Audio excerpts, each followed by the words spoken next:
Start कर देते हैं। Good morning everyone. टॉपिक है आज का हीट इंजन। इंजन आप सबने देखा है क्या? आप सबने इंजन देखा है कि नहीं? अब ट्रैक्टर का इंजन, मोटरसाइकिल का इंजन, कार का इंजन, दुनिया में जितने ऑटोमोबाइल है सब में इंजन ही है। अब इंजन रिप्लेस हो रहे हैं धीरे धीरे। किससे? मोटर से। अब इंजन रिप्लेस हो रहे हैं किससे? मोटर से, इलेक्ट्रिसिटी से। तो इंजन जो है, हम क्योंकि मोटर की बात तो कर नहीं रहे, मोटर तो अगले साल पढ़ाएंगे, अभी बात इंजन की कर रहे हैं। तो आप सबने जो इंजन देखा है उसका बेसिक प्रिंसिपल क्या है? आपने एक जीरोथ लॉ ऑफ थर्मोडायनेमिक्स पढ़ा, ऊष्मागतिकी का 0वां नियम। क्या था वो 0वां नियम? किसी बॉडी से दूसरी बॉडी में हीट तब तक ट्रांसफर होती है जब तक वो इक्विलिब्रियम में ना आ जाए। एग्जाम्पल मैंने समझाए थे।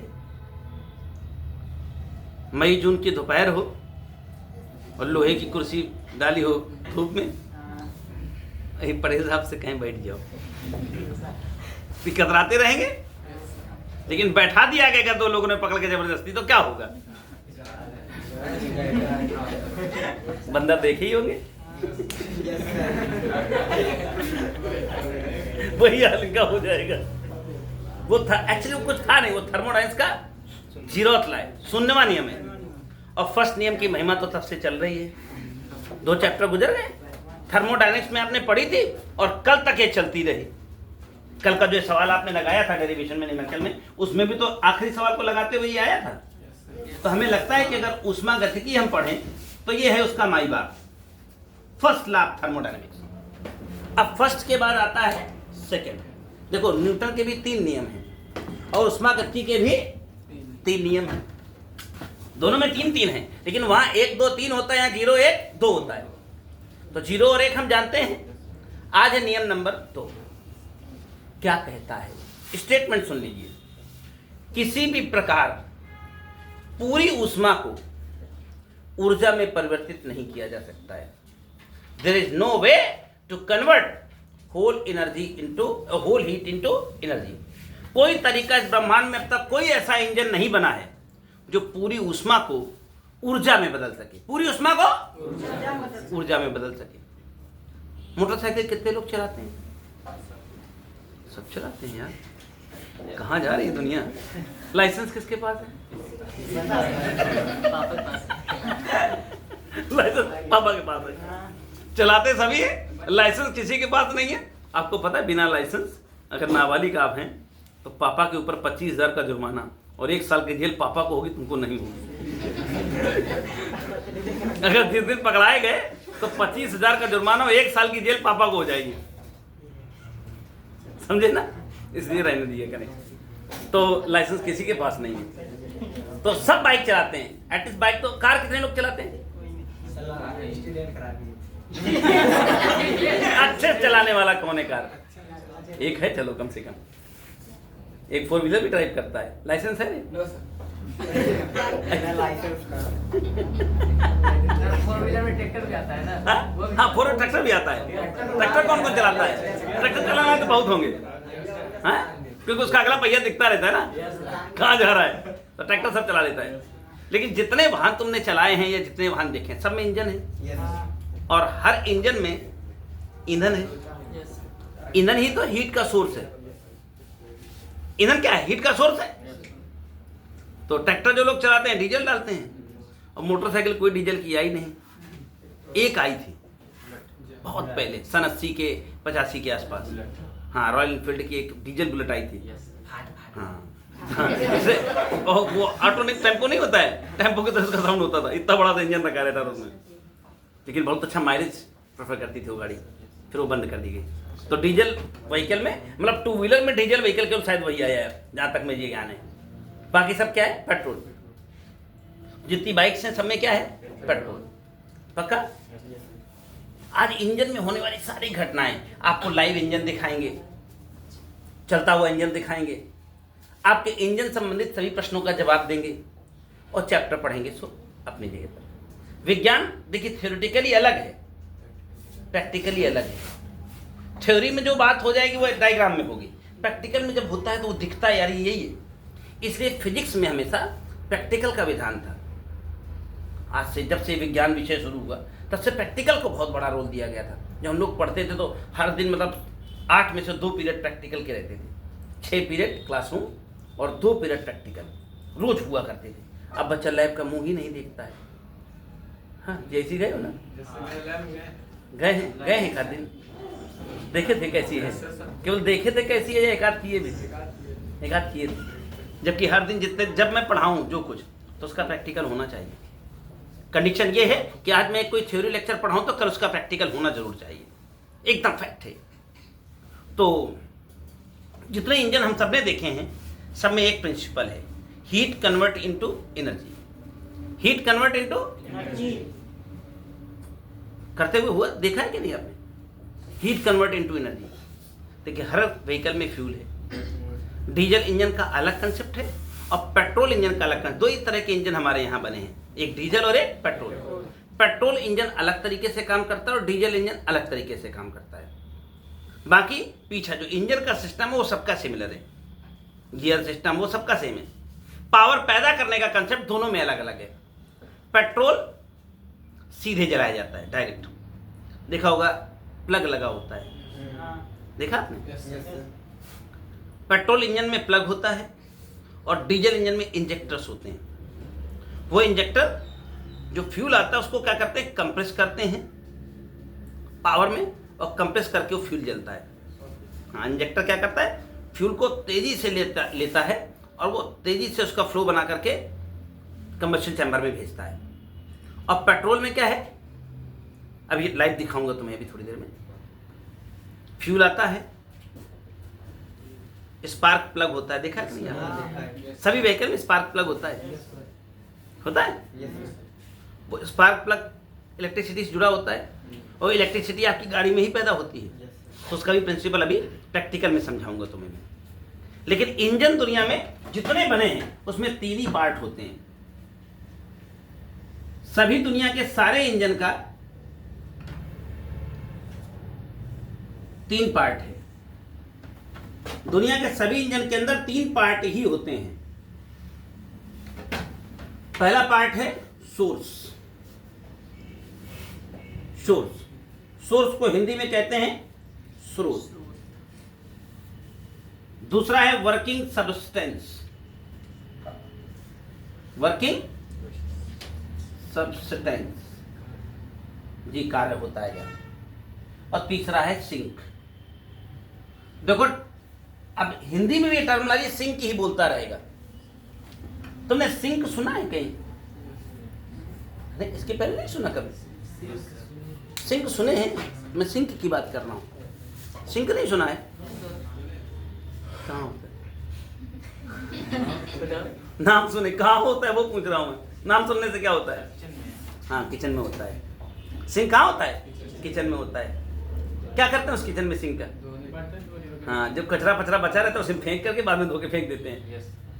जानती है? सिंक किचन में होता है। खाया पिया जो बचा सीधा सब वही फेंक दिया और सब धो धा के साफ करके निकाल दिया। सिंक एक्चुअली यहाँ पर जो वर्ड आया वो बिल्कुल वहीं से आया है। सिंक मतलब जहाँ बचा हुआ फेंका जाए। वर्किंग सब्सटेंस यानी जहाँ पर काम हो। स्रोत जहाँ से ऊर्जा पैदा हो। तो किसी मोटरसाइकिल को भी दिखाएंगे तुमको, स्रोत भी दिखाएंगे, वर्किंग सब्सटेंस भी दिखाएंगे और सिंक भी दिखाएंगे। आपने अगर कोई गाड़ी कोई बाइक देखी हो तो देखा होगा एक जगह ऊपर से इलेक्ट्रिकल कनेक्शन के साथ आता है प्लग। प्लग सबने देखा है गाड़ी में? बाइक में प्लग देखा है? जहां पर प्लग लगा होता है एक्चुअली वो सोर्स चैम्बर है। वो क्या है? उसमें वही पैदा होती है। ऊपर से आता है ईंधन, ईंधन यानी पेट्रोल। एयर फिल्टर लगा होता है, देखा है आपने? एयर फिल्टर से आती है एयर, हवा आ गई, पेट्रोल आ गया। अब पेट्रोल को माचिस लगाने दो, एक आध आदमी के ऊपर एक बोतल पेट्रोल डाल के माचिस फेंक दो, खेल खत्म। और वहां पर क्या है? पेट्रोल गया उस चैम्बर में, जो आगे जिस चैम्बर को देखा होगा तुमने, से खांचे खांचे बने रहते हैं, अभी दिखाएंगे भी आपको।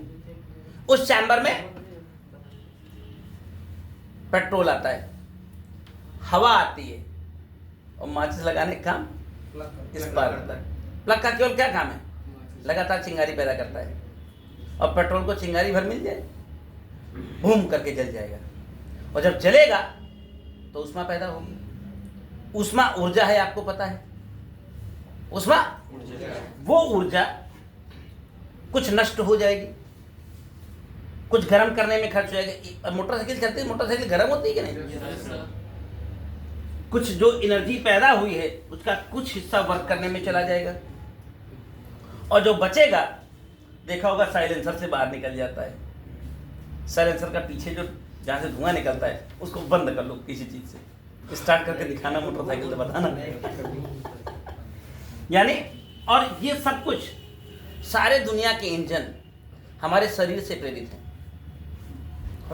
जैसे इंसान के अंदर एक व्हीकल, एक मोटरसाइकिल या एक कार, उसके अंदर इंसानों जितना सब कुछ होता है। उसके हाथ, पैर, दिमाग, सांस लेने की प्रक्रिया, डाइजेस्ट करने की प्रक्रिया, लीच करने की प्रक्रिया, खाना खाने की प्रक्रिया, सब कुछ उसके अंदर होता है। एक इंजन इंसान से ही इंस्पायर्ड है। देखो इंजन खाता है कुछ ना कुछ, तुम भी कुछ खाते हो। वेस्टेज फेंकता है, तुम भी वेस्टेज फेंकते हो। कुछ डाइजेस्ट करके एनर्जी में कन्वर्ट करता है। अभी 4 दिन खाना न दे क्या होगा?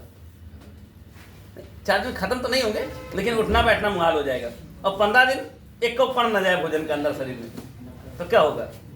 सब बुढ़ों की तरह उठेंगे और कुछ दिन और बीत जाएं, खेल खत्म। इतनी लाद के ले जाना पड़ेगा। तो जैसे हम कुछ खाते हैं, वेस्ट मेटल निकलता है, हम सांस लेते हैं, ऐसे इंजन को भी ऑक्सीजन की जरूरत पड़ती है। सांस लेता है, हमारे लिए भोजन बनाने के लिए कोई स्पार्क प्लग नहीं लगाना पड़ता है, लगा है ऑटोमेटिक। इंसान के अंदर भोजन को पकाने के लिए स्पार्क प्लग की जरूरत नहीं है। शरीर के अंदर जो पेट होता है आमाशय, उसके अंदर बहुत तगड़ा एसिड होता है, वो एसिड सब जला के राख कर देता है। लेकिन जलाने की व्यवस्था है, जलेगा नहीं तो पचेगा नहीं। हाँ, एसिडिटी शुरू हो जाएगी। जलेगा नहीं तो पचेगा नहीं, लेकिन उसको जलाने के लिए व्यवस्था चाहिए। तो ये सोर्स कहाँ है आप समझ, इमेजिन कर रहे हैं सोर्स कहाँ है। अभी मैं प्रैक्टिकल दिखाऊंगा थोड़ी देर में आपको। इमेजिन कर रहे हैं सोर्स कहाँ है। वो चैम्बर जहाँ प्लग लगा हुआ है, जहाँ फ्यूल आ रहा है, वो सोर्स है। वर्किंग सब्सटेंस वाला कौन सा हिस्सा है? जब वो इंजन रन करना शुरू करता है, चलता है, तो एक पिस्टन होता है। अभी वो समझाऊंगा मैं पिस्टन कैसे होता है। वो पिस्टन अपनी इस यहाँ से प्राप्त हुई ऊर्जा को इंजन चैम्बर में ट्रांसफर करता है, और इस इंजन के अंदर ढेर सारी पुली पुली पुली मूविंग पार्ट लगे होते हैं। और वो मूविंग पार्ट यहाँ पर सीधे इन दोनों के बीच में पिस्टन लगा होता है। ये पिस्टन इसी चैम्बर के बीच में ऐसे से चलता है, और ये पिस्टन कनेक्टेड होता है एक क्रैंक शाफ्ट से। क्या नाम है इसका? Crank shaft. Crank shaft design आपने अगर वो मशीन देखी है, सिलाई मशीन, इसको पैर से चलाते हैं। वो एक व्हील के साथ ऐसे एक रॉड कनेक्ट होती है, आप प्रेस करते हो ऐसे पीछे जाती है, और प्रेस करते हो आगे जाती है, ऐसे ऐसे करके चलती है। ऐसे ऐसे देखा है आपने कभी चलते हुए? आप पैर से ऐसे ऐसे कर रहे होते हैं, लेकिन चलती है ऐसे ऐसे करके। सेम कॉन्सेप्ट क्रैंकशाफ्ट का। यहाँ ये घूमेगी, ये पीछे प्रेस होगा तो ये ट्रैवल करेगी, और प्रेस होगा तो रिटर्न होकर के आ जाएगी, और ये ऐसे चलने लगेगी। यहाँ हीट पैदा होती रहेगी। ये एनर्जी, हीट जो हीट के फॉर्म में एनर्जी बनी, वो एनर्जी इस पिस्टन को ट्रांसफर होगी, और ये पिस्टन क्या करेगा? इस क्रैंक शाफ्ट को घुमाएगा, और इस क्रैंक शाफ्ट से जुड़ी होंगी पूरे गियर सिस्टम की ढेरों पुली। अगर 4 गियर की गाड़ी होगी तो 4 पुली का सिस्टम होगा, कई सारी पुली जिसमें लगी होंगी छोटी बड़ी। और वह उन पुलिस का कनेक्शन एक बाहर एक पुली लगी होती है उससे होता है। छोटी सी एक पुली रहती है, गियर पुली, हाई लो वाला, चेन स्प्रॉकेट पुली। हाई लो तो यहाँ है अंदर, लेकिन बाहर तो एक ही पुली होती है ना, चेन स्प्रॉकेट वाली। चेन स्प्रॉकेट देखा है आपने? यहाँ छोटी होती है, और पीछे वाले व्हील से, बड़े वाले व्हील से एक चेन से कनेक्टेड होती है। मैं बाइक समझा रहा हूँ, देखिए आपने। तो यहाँ जो ऊर्जा पैदा हुई वो इस पिस्टन से इसमें ट्रांसफर हुई, और जब क्रैंकशाफ्ट घूमने लगा तो क्रैंकशाफ्ट ने इन पुलियों को रन कराया, और ये पुली रन कराते कराते बाहर एक पुली तुमको दिखती होगी जिसको हम चेन स्प्रॉकेट सेट बोलते हैं, देखा है आपने? वो पिछले वाले व्हील पर व्हील ट्रांसफर करती है। आपका अगला पहिया थोड़ी चलता है। मोटरसाइकिल कौन सा पहिया? पावर किसमें होती है? बैक व्हील में, रिवर्स व्हील फायर होती है। तो वो पावर इसको ट्रांसफर होती है, और आप जहाँ चाहते हो लेके चल देते हो।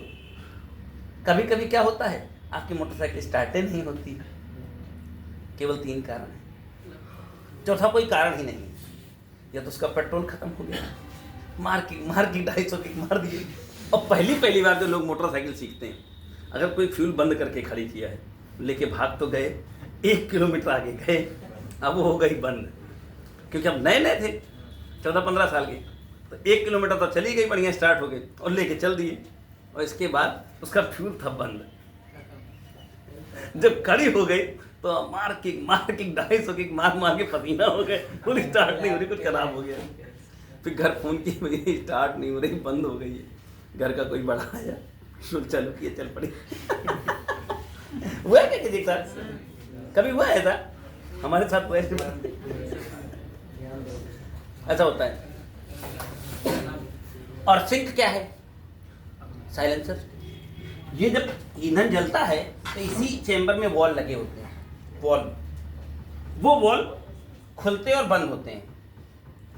पावर जब स्ट्रोक लगता है तो बंद रहते हैं, और जब रिवर्स स्ट्रोक लगता है तो खुल जाते हैं। तो जो बची हुई गैस है, वेस्टेज, वो इसी साइलेंसर से होते हुए। सिंक क्या है? साइलेंसर है। और जो पेट्रोल इंजन होता है उसकी इफिशिएंसी बहुत कम होती है, यानी आप 100 जूल हीट पैदा करोगे तो वर्क में जाएगी सिर्फ 25 जूल, और बाकी 75% नष्ट हो जाएगी। 100 जूल पैदा करेंगे तो 25% वर्क करेगी और 75% वेस्टेज हो जाएगी कहीं। अब देखिए, जब इंजन स्टार्ट करते हैं तो इंजन गर्म होता है, गर्म होता है। साइलेंसर में साइलेंसर गर्म होता है, तो साइलेंसर तो वेस्टेज है, वो भी गर्म होता है। और ये वाला चैम्बर सबसे कम गर्म होता है। अगर आप कभी ध्यान देना, जब मोटरसाइकिल स्टार्ट करना तो एक बीच वाला चैम्बर, इसमें आप गियर लगाते हो, देखा है? ये आगे वाला चैम्बर जो खांचे खांचे बने रहते हैं, स्टार्ट करते ही सबसे पहले ये गर्म होगा। इसके गर्म होते, इससे जुड़ा हुआ जो साइलेंसर है वो गर्म होगा। इसका टेम्परेचर, इस साइलेंसर का टेम्परेचर बहुत अंतर नहीं होगा। अगर ये 100 होगा तो ये 75 होगा, लेकिन इसका टेम्परेचर इन दोनों की तुलना में 25 होगा। सोर्स कौन है? सिंक कौन है? वर्किंग सब्सटेंस कौन है? समझ गए? एक इमेजिनेशन क्लियर हो रहा है? बाकी भी प्रैक्टिकल करके दिखाऊंगा जरूर से। सुनो, देखो, सोर्स का टेम्परेचर अगर T1 होगा तो डेफिनेटली यहां हमने हीट जो खर्च की होगी वो Q1 खर्च की होगी। अगर सिंक का टेम्परेचर T2 होगा तो यहां हीट कुछ और होगी। भाई Q प्रोपोर्शनल टू T है, ज्यादा हीट ज्यादा टेम्परेचर, कम हीट। और T1 हमेशा अपर होगा, T2 हमेशा लोअर होगा। और इन दोनों का जो डिफरेंस है, इन दोनों का जो, वो वर्क में तब्दील हो गया। इतना हमने दिया, इतना फेंका गया, तो बकिया डिफरेंस का क्या हुआ? काम हो गया। तो अगर काम की बात करें W की, तो Q1 माइनस Q2 हो गया। बोलो, जो वर्क डन हुआ वो कितना हुआ? Q1 minus Q2। या इसको टेम्परेचर के फॉर्म में लिखें तो T1 माइनस T2। T1 हमेशा सोर्स है, T2 हमेशा सिंक है। यह कहेगा उच्च ताप निम्न ताप, तो उच्च ताप हमेशा कहाँ होगा? सोर्स में। निम्न ताप हमेशा कहाँ होगा? सिंक में। और बकिया का क्या होगा? काम हो गया होगा। तो इस पूरे चैप्टर को लगाने की दवाई बता रहा हूं आपको। इसमें पूरे चैप्टर में एक कहानी पूछता रहेगा, इफिशिएंसी, दक्षता, इंजन की दक्षता। दक्षता को अंग्रेजी में कहते हैं इफिशिएंसी, इफिशिएंसी। और वो इफिशिएंसी कुछ और नहीं, दुनिया की हर मशीन के लिए, दुनिया के हर टॉपिक के अंदर एक ही प्रोसेस होगा, output power upon input power into 100। Output power upon input power into 100। Output power upon input power into 100। चाहे जाइए, एफिशिएंसी शब्द आज के बाद आगे भी भविष्य में कहीं आएगा, तो एक ही कंसेप्ट होती है, आउटपुट पावर अपॉन इफिशिएंसी। मतलब आपने कितना लिया और कितना आउटपुट दिया। आपने 100 जूल लिया और 25 का काम किया, तो आपकी इफिशिएंसी 100% है। आप भी तो एक मशीन है। आप मशीन नहीं है क्या? अभी खाना बंद कर दें, चल के यहाँ तक आ जाना तो बताना। तो आपका शरीर भी तो एक मशीन है, भोजन लेता है, ऊर्जा जो पैदा करता है, तो उसकी कुछ ऊर्जा वेस्ट हो जाती है और कुछ ऊर्जा आपके काम आती है। तो आपका शरीर कै % इफिशिएंट है, कैलकुलेट करके बताएंगे अभी। कितनी रोटी खाते हो, कितनी कैलोरी हीट पैदा होती है, कितने का तुम काम करते हो और कितना वेस्ट होती है, सब कुछ शामिल है। आपका शरीर एक इंजन है। इन इफिशिएंसी का एक ही कंसेप्ट है, output power upon input power into 100। अब देखो, आउटपुट क्या है? जो आपने काम किया। आउटपुट पावर कौन है? जो काम आपने किया। तो आपने काम कितना किया? अगर हीट के फॉर्म में लिखें तो Q1 माइनस Q2, इधर तो काम किया था आपने। अपान दिया कितना था आपने? Q1 दिया कितना था, और इनटू क्या कर दे 100, अगर ये परसेंटेज में है तो, और परसेंटेज नहीं है तो 100 से गुणा। इसी को थोड़ा और सॉल्व कर ले तो पढ़े लिखे लोग हैं, 1 माइनस Q2 अपान Q1 इंटू 100 हो जाएगा। इंजन के सारे सवाल लगाने के लिए रिस्पॉन्सिबिलिटी, लेकिन 10% सवाल हीट पर डिपेंड है और 90% सवाल टेम्परेचर पर डिपेंडेंट है। कैसे? अब तुमको पता है Q ज़्यादा होगा तो ये टेम्परेचर ज़्यादा होगा, तो यहाँ से एक और रिलेशन आ गया, Q1 प्रोपोर्शनल टू T1। तो प्रोपोर्शनलिटी हटाते हैं तो कोई कांस्टेंट आता है, रखा रहेगा तो Q2 प्रोपोर्शनल टू T2 हो जाएगा। वो कांस्टेंट यहाँ भी आएगा, यहाँ भी आएगा, डिवाइड करेंगे तो उड़ जाएगा, डिवाइड करेंगे तो रिलेशन क्या मिल गया? Q1 अपान Q2 किसके बराबर हो जाएगा? T1 अपान। इस रिलेशन से भी कुछ प्रॉब्लम्स लग ही जाएंगी डायरेक्ट। भाई उष्मा ज्यादा है तो ताप ज्यादा है, बोलो। अगर इस रिलेशन को हम यहां इंप्लीमेंट कर दे तो एक बड़ा ही खूबसूरत रिलेशन आके बाहर आता है, efficiency eta is equal to 1 minus T2 upon into squared efficiency of engine. आपको विश्वास ना तो सीधे जेई एडवांस शुरू करा दें, किताब दे दो, हल्का फुल्का लाइट, अरे ही दे दो, मिल जाएगा इसी में। से क्या मतलब है, क्या है क्या नहीं। ये इंजन की थ्योरी खत्म हो गई, अभी प्रैक्टिकल शुरू होना है। मैं कुछ न्यूमेरिकल चाहता हूं बता दो तो घर जाके होमवर्क हो जाए। इसी चैप्टर में एक रेफ्रिजरेटर है, उसको आज मैं डिस्कस बिल्कुल नहीं कर रहा हूं, नहीं दोनों एक दूसरे में मिक्स हो जाएंगे। कल हम उसका डिस्कशन कर देंगे। कुछ जेई के क्वेश्चन से मैं बता रहा हूं, बाकी बोर्ड वाले तुम खुद लगा लोगे। अरे तुम्हारी किताब में तो है ही नहीं यार, टॉपिक ही गायब है। देखो है क्या किसी के पास कोई और अच्छी किताब है क्या? है, मिल गया मिल गया मिल गया। इसमें इंजन को बोलेगा कार्नोट इंजन या कार्नो इंजन। क्या बोलेगा? अंग्रेजी में लिखेगा कार्नोट और हिंदी में लिखा होगा कार्नो। ये प्रिंसिपल क्लियर हो गए? वीडियो अपलोड करके भेज देंगे तो फिर अगर कोई कंफ्यूजन हो तो लिखने का काम आप करिएगा। आज लिखा नहीं रहा हूं, लिख लेंगे आप, ये चैम्बर बना लेंगे। जो हमने आज लेक्चर करे इसी को फिल्टर करके क्या लिखना है कल हमें पहले रफ में लिख के दिखाएंगे आप, फिर उसका फेयर हम वर्जन आपको लिखवा देंगे, मतलब लिखवाएंगे नहीं, आपको बता देंगे। उसमें कुछ गड़बड़ सड़बड़ होगी तो आपसे डिस्कस करके उसको सही करा देंगे। इंजन की पिक्चर क्लियर हुई कि नहीं? इंजन क्या है समझ में आया कि नहीं? और दुनिया के सारे इंजन, चाहे वो पेट्रोल इंजन हो या डीजल इंजन हो, सोर्स, वर्किंग सब्सटेंस और सिंक। सिंक क्या है? जो आंखें कहा जाए सब। तो सिंक क्या है? सब में हर गाड़ी में साइलेंसर होता है, आउटपुट बंद कर दिया जाए स्टार्ट ही नहीं होगा। क्वेश्चन नंबर 7, मेरे पास एक 7 नंबर सवाल है कंपटीशन ऑब्जेक्टिव सेक्शन में, ये जेई में 2012 है। कहता है कार्नो इंजन जिसकी दक्षता 40% है। कार्नो इंजन जिसकी दक्षता को यहां क्या सिंबल लेते हैं? आप किताबों में ना ढूंढे, हम सब कुछ बोलेंगे। 40% है। कितना है? 500 केल्विन ताप पर अनुरक्षित यानी मेंटेन्ड एक स्रोत। तो सोर्स को T1 बोलते हैं क्या? T1 कितने टेम्परेचर पर है? कहीं टेम्परेचर डिग्री सेल्सियस में तो तुरंत केल्विन में कन्वर्ट कर लेगा। तो सोर्स को T1 बोलते हैं। T1 कितनी डिग्री पर है? 500। और यह इच्छा की जाती है कि इंजन की दक्षता 60% हो जाए। तो उसी सिंक के ताप के लिए स्रोत का ताप कितना होना चाहिए? सिंक का टेम्परेचर कुछ T2 होगा, मुझे मालूम नहीं, तो उसे मैंने T मान लिया। उसको मैंने क्या मान लिया? अब कह रहे सिंक का टेम्परेचर वही रहे और ये एफिशिएंसी 40 से बढ़ा के हमें कितनी करनी है? 60। तो सोर्स का टेम्परेचर बढ़ाना पड़ेगा। एफिशिएंसी को 40 से बढ़ाकर कितना करना है? मैं कोई भूमिका बनाए बगैर सीधे जेई पर उतार आया हूँ। अभी 10 मिनट आपको टॉपिक पढ़ाया मैंने।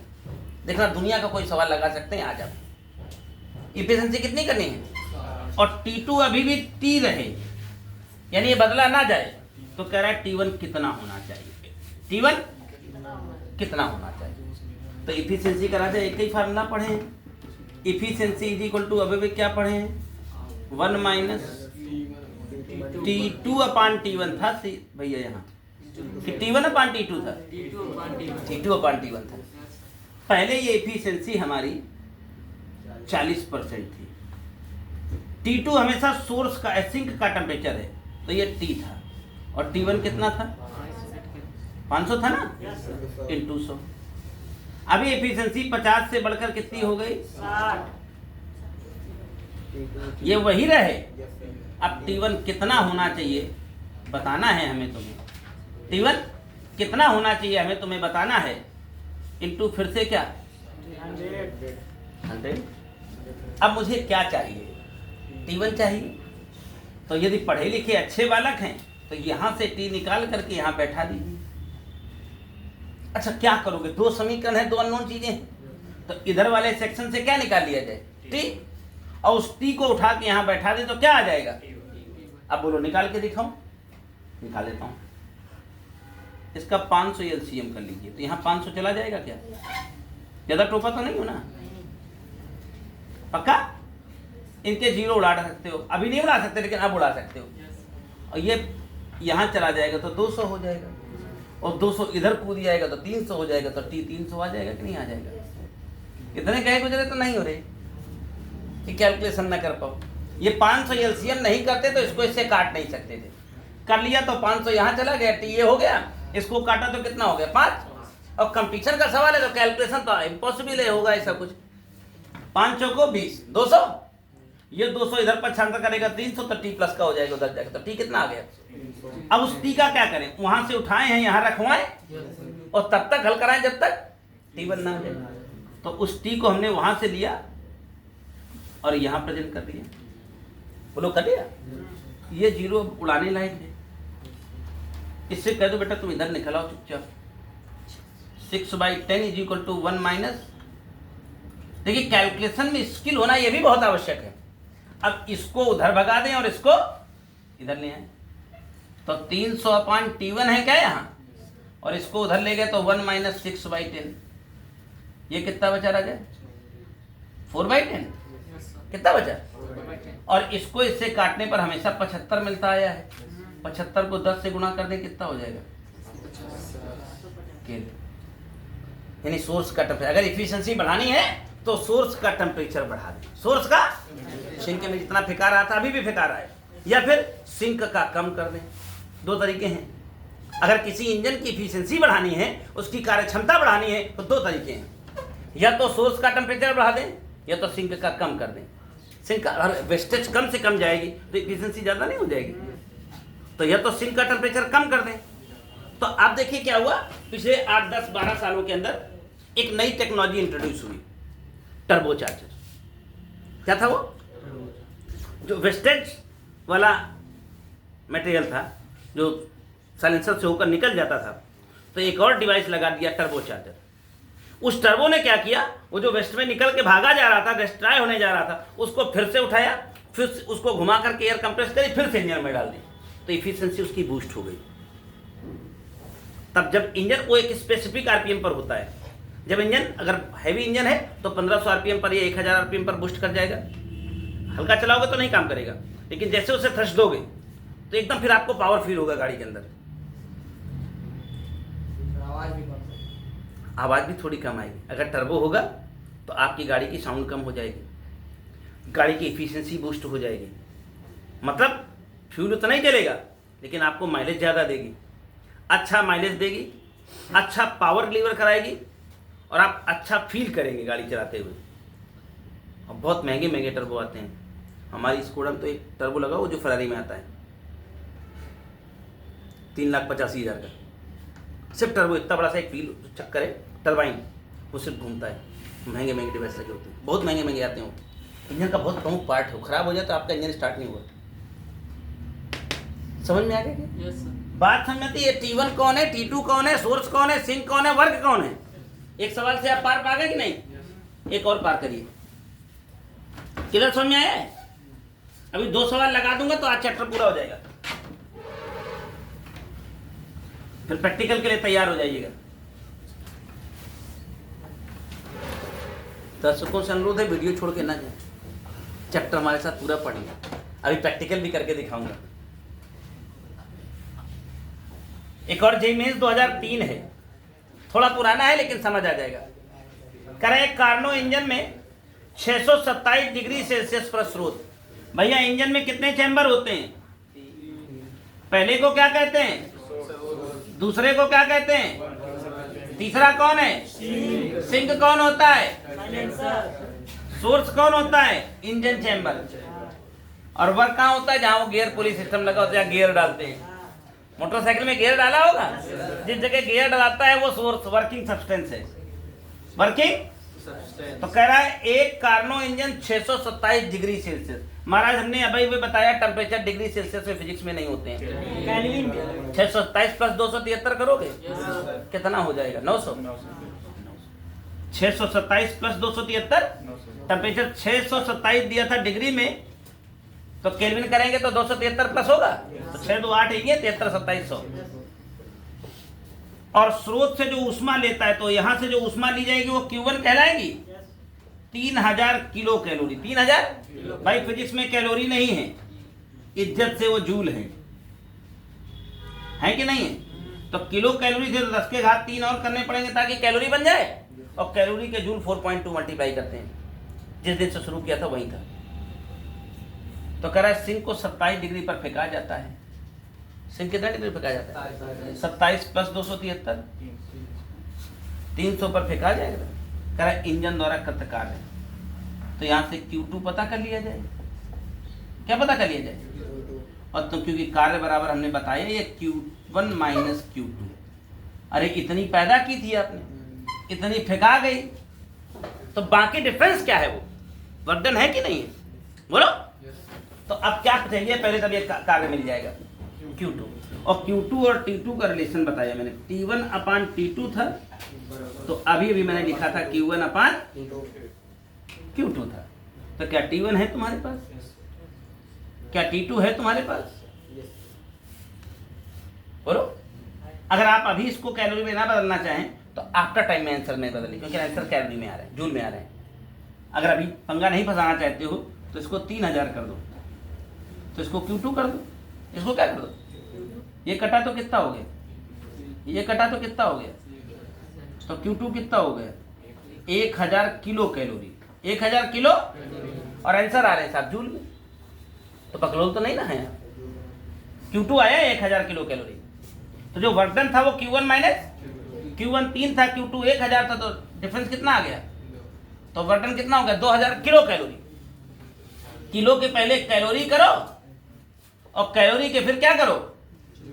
जूल। जाओ मल्टीप्लाई करके आंसर बता दो। आंसर आ रहा है 8.4 10 की पावर 6 जूल। 10 की पावर 6। ये जेईई मेंस 2003 था, ये 2012 था। इंजन आप देखेंगे, अगर आप थर्मोडायनेमिक्स पढ़ेंगे कभी अच्छे लेवल की, तो हर साल इतने ही लेवल का एक सवाल जेईई मेंस एक ठो रखीन देता है और इंजन से रखता है। किताब का बता दें तुम्हारी। अब इस लेवल का लग गया है तो किताब का लेवल समझ ही सकते हैं। नीचे ही होगा, ऊपर तो नहीं होगा। चलो फिर बात करने में कोई बुराई नहीं है। एक से बता देते हैं। मेरी किताब में एग्जाम्पल 2 है, आपकी किताब में क्या आएगा? मैं एग्जाम्पल 2 पर बात करता हूँ। इंजन समझ में आ रहा है कि नहीं आ रहा है? प्रैक्टिकल करने के बाद कोई धोखा नहीं है।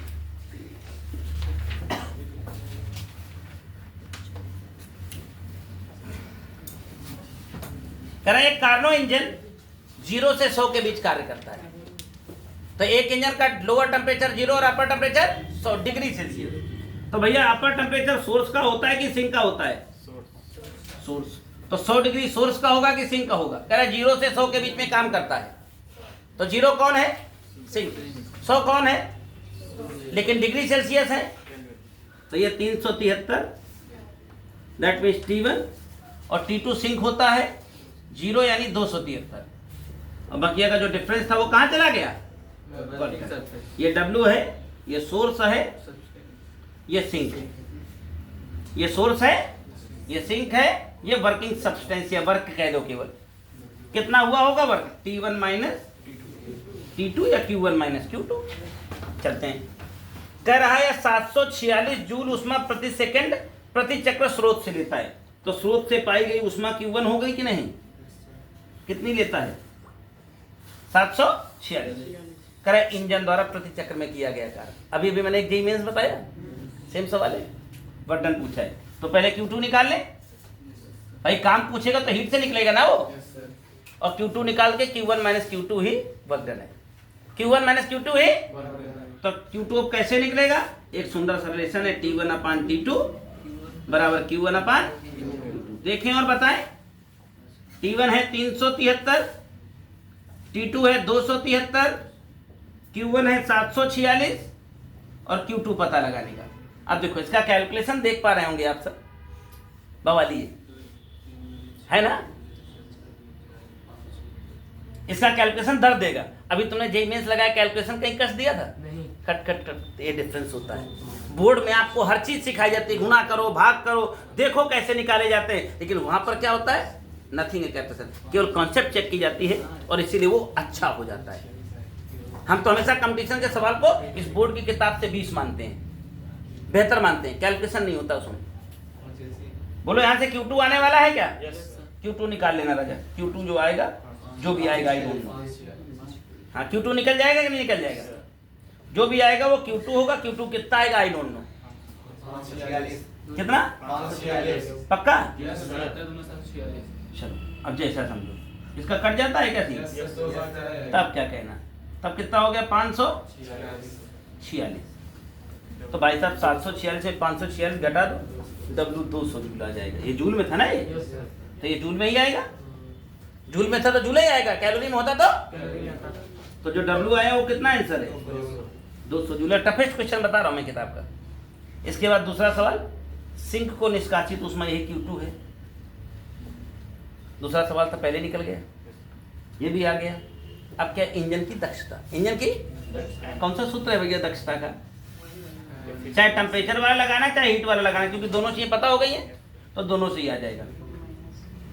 T2 अपान T1 इंटू, चाहे Q2 अपान Q1 इंटू 100 कर देना। T1 T2 100 सब कुछ पता है, डेटा में भर देना। 26.8%। अब और बताने का मन नहीं है मेरा। क्या करना है? नई वाली किताब दे दो, टास्क बता दें आप। देखो एग्जाम्पल खोलना सबसे पहले, और रेफ्रिजरेटर आने से पहले 6 एग्जाम्पल हैं, लगभग मैंने सभी बता दिए। बिना समय गंवाए 6 एग्जाम्पल लगाना। एक जगह आएगा प्रशीतक, हिंदी में रेफ्रिजरेटर को प्रशीतक कहते हैं। आपने अभी तक सुना नहीं होगा, रेफ्रिजरेटर को प्रशीतक कहते हैं। सुने? रेफ्रिजरेटर की हिंदी प्रशीतक होती है। तो रेफ्रिजरेटर आज नहीं करना है आपको, 6 क्वेश्चन एग्जाम्पल में है, और एक्सरसाइज में एंट्री मारेंगे आप तो 6 क्वेश्चन है, 6 12 दूनी 24 मिनट पर्याप्त होंगे। और कोई फंसेगा नहीं अगर इतना सुन लिया है तो। अब बोलो, प्रैक्टिकल की तैयारी कर ली जाए, बता दिया जाए, समझा दिया जाए, वीडियो को बंद ना किया जाए, रोक दिया जाए, तब तक कच्चा माल उपलब्ध करें। वीडियो रोका जाए, हाँ रोका जाए, बंद ना किया जाए, रोका जाए। इससे रुकता है ना, ऊपर इसके नीचे वाले से। पढ़ लिया क्या क्या होता है इंजन के, कौन कौन से चैनल है, क्या क्या इंजन में,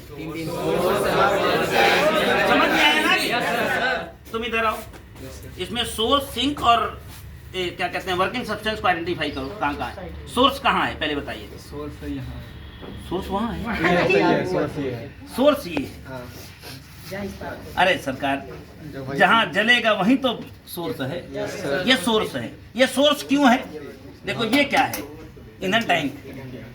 यहाँ से आया ईंधन, देखो ये ईंधन यहाँ से आता है, टैंक इसी के नीचे लगा है। ये इस पाइप से होता है, ये फ्यूल कहाँ पहुँच रहा है? कार्बोरेटर में। इसको क्या कहते हैं? कार्बोरेटर। क्या है? कार्बोरेटर। दुनिया के मोस्ट ऑफ कार्बोरेटर जापान बनाता है, आपको ये भी जनरल नॉलेज बता दूं। और ये हिस्सा देखो, ये पाइप दिख रहा है रबर का, ये पाइप का हिस्सा कहाँ घुसा हुआ है? इसके अंदर घुस गया है। इसको खोला है कभी? कभी सर्विस कराई है गाड़ी? क्या मिलता है इसके अंदर? खोला जाता है सर्विस करने, एक फिल्टर मिलता है, गद्दी मिलती है, एयर फिल्टर बोलते हैं उसको। वो एयर फिल्टर का क्या काम है? देखो हवा बिना कुछ जलता नहीं। सर पढ़ाते हैं एक वो ऑक्सीजन जलने में सहायक होती है। हवा बिना कुछ जलता नहीं है, पक्का है, फैक्ट है। तो यदि हवा बिना कुछ जलता नहीं है सरकार, तो हवा चाहिए। हवा अगर मिट्टी उट्टी आ गई तो ये कार्बोरेटर लेके बैठ जाए, क्योंकि इतने 1 मिलीमीटर का 1000वां हिस्सा वो प्रेशर होता है उसमें छेद, और डस्ट वस्ट आ गई तो खेल खत्म। है कार्बोरेटर 1800 रुपए का आता है, हर 2 महीने बाद नया कार्बोरेटर डालना पड़ेगा। तो यहाँ फिल्टर का क्या काम है? एयर को जो जा रही है इसके अंदर पाइप से एयर जाएगी, ये एयर को ये फिल्टर करता है, करेक्ट है? एयर को ये फिल्टर करता है। अब ये एयर जो यहाँ पहुंचेगी, वो एयर यहाँ से होते हुए ऊपर से पेट्रोल आया। पेट्रोल के बारे में क्या? अत्यंत ज्वलनशील पदार्थ, हाईली इन्फ्लेमेबल मटेरियल, पेट्रोल आता है उसमें। तो साहब यहाँ से पेट्रोल आ गया, ऊपर से यहाँ से हवा आ गई, हवा पेट्रोल दोनों आ गए, तो दोनों मिलके कहाँ जा रहे हैं? देखो देखो ये पाइप कहाँ गया है? ये एक मोटा सा पाइप देख रहे हो? इस पाइप से पाइप यहाँ पहुंचा है। इस पाइप से देखो दोनों चीजें गई होंगी, पेट्रोल भी इसी पाइप से जाएगा और हवा भी जाएगी। दिख रहा है? पेट्रोल हवा दोनों इसी से जा रहे हैं सरकार। और ये दोनों कहाँ जा रहे हैं? कंबस्शन चैम्बर में। ये बोलते हैं कंबस्शन चैम्बर और सोर्स, जहां फ्यूल जले। अंग्रेजी में कंबस्शन चैम्बर, हिंदी में स्रोत। भैया यहाँ अब आग लगानी है। यहाँ क्या करना है? आग लगानी है। और आग बिना माचिस के तो लगती नहीं है। अब एक पता चला है भाई साहब मोटरसाइकिल चलाए तो ये अम्बुद पीछे बैठे माचिस नहीं जला देना। पता है क्या ऐसा?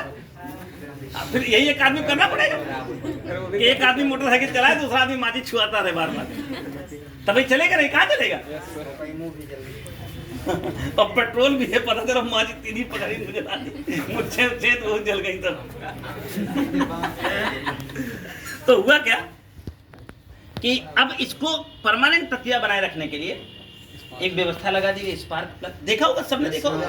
उसमें करंट जाते वो चिच करता है, चिंगारी पैदा करने का काम। क्यों? पेट्रोल को चिंगारी देनी है, तो वो स्पार्क प्लग देखो इस तरफ लगा होगा। ये देखिए स्पार्क प्लग लगा हुआ है, this is the spark plug. हाँ, आप चाहे तो इसे निकाल भी सकते हैं, कोई समस्या नहीं है। This is the spark plug. Spark plug से चिंगारी आ गई है, ऊपर से फ्यूल आ गया है, और फ्यूल को जलाने वाली हवा आ गई है। भाई राजन, वो आग इसके अंदर एकदम ब्लास्ट पैदा करेगी। वो आग क्या पैदा करेगी? ब्लास्ट। वो जो ब्लास्ट होगा, पावर लगेगा, पावर स्ट्रोक लगेगा। वो पावर स्ट्रोक इस पिस्टन से देखिए इस चैम्बर में ट्रांसफर होती है। वो जो एनर्जी यहाँ पैदा हुई थी, वो एनर्जी यहाँ ट्रांसफर हो रही है।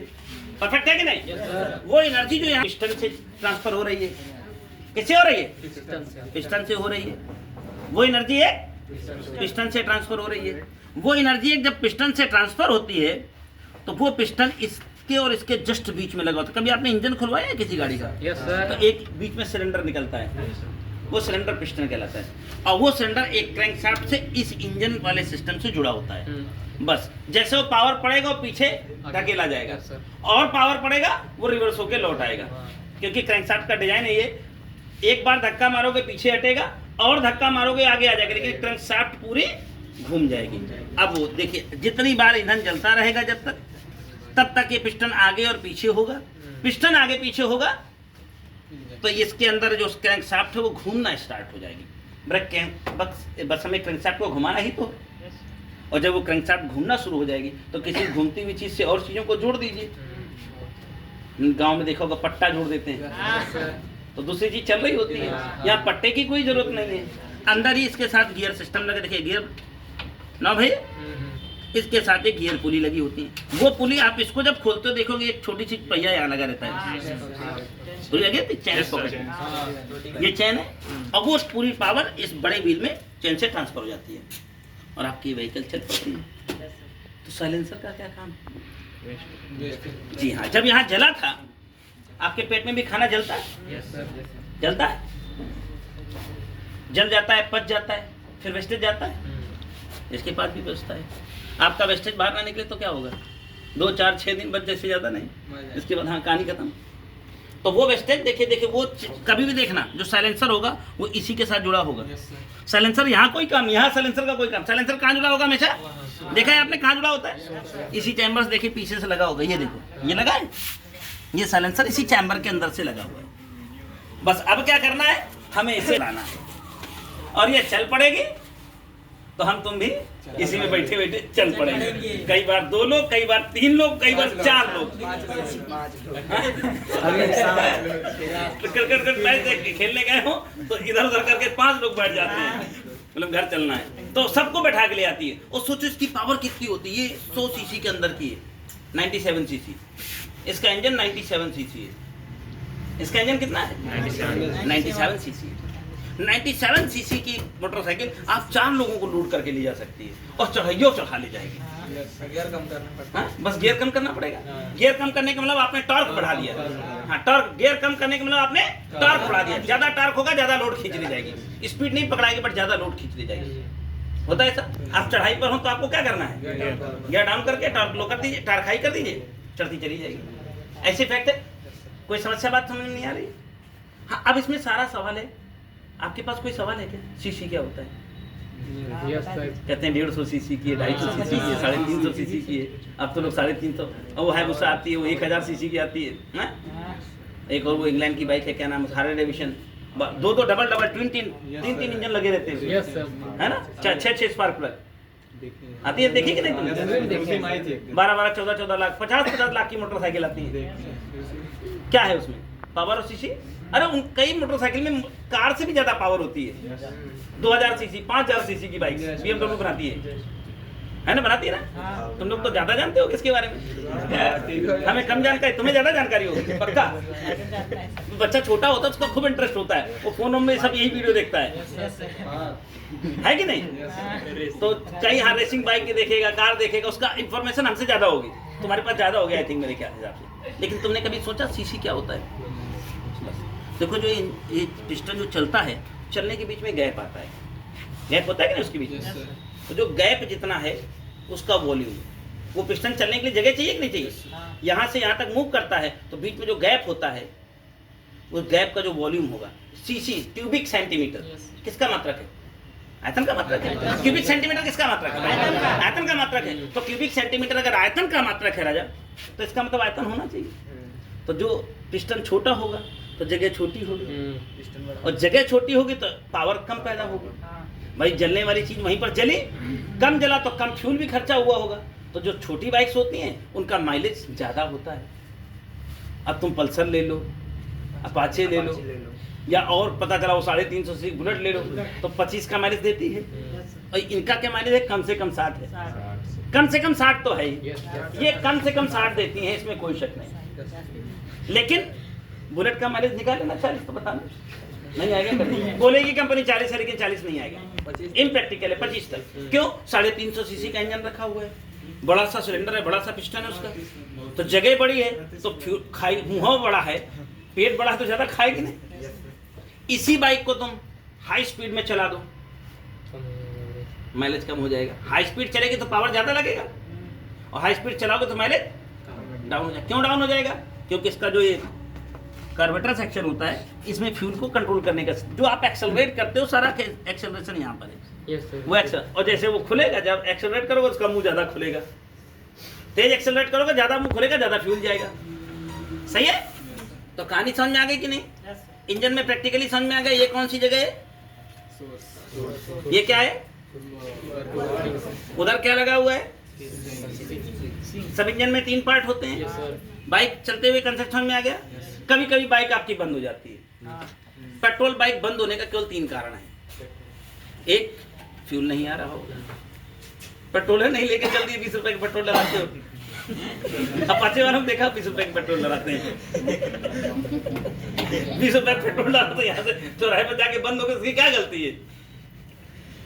कुछ लोग सोचेंगे अपाचे वालों से आंसर टारगेट किए हैं।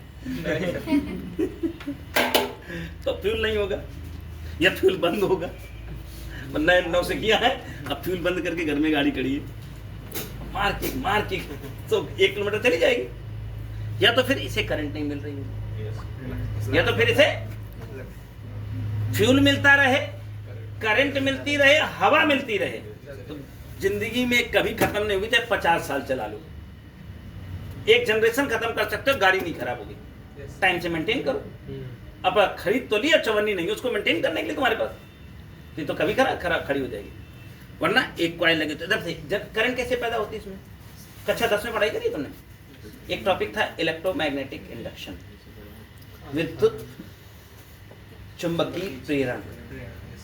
एक चुंबकीय क्षेत्र में एक कॉइल को रख के घुमाया जाता है, उस कॉइल में करंट पैदा होती है। आप इस चैम्बर के बाद अगर इस चैम्बर को खोलोगे तो यहाँ पर एक मैग्नेट रखा होगा, एक कॉइल होगी।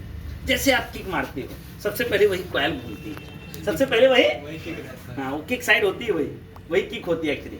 वो जैसे ही कॉइल घूमेगी तो करंट पैदा करेगी।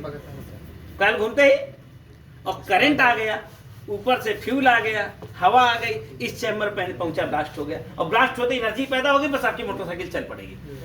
राइट, कंसेप्ट क्लियर है? चलो 2 का एक्सपेरिमेंट समझ में आ गया। 2 बहुत छोटा होता है, आसानी से समझ में आता है। चलो 4 पर एक्सपेरिमेंट करते हैं, इसे बंद कर।